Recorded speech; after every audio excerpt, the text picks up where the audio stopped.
Hey everyone, if you have been using the RedNOTE app and wondering on how to change the profile picture on it, then this tutorial is for you. In today's video, I'm going to show you how to change profile picture in the RedNOTE app. It is a very easy process, so let's dive right in.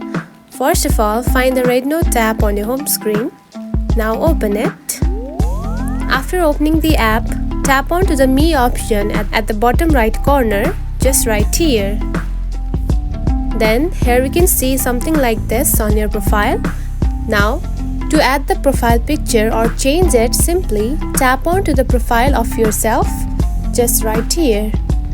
Then here you can find the option of upload a new avatar.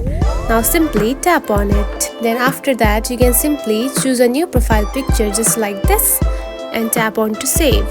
And now you can see the profile picture has been changed. And that's it. This is how you can change the profile picture in the RedNOTE app.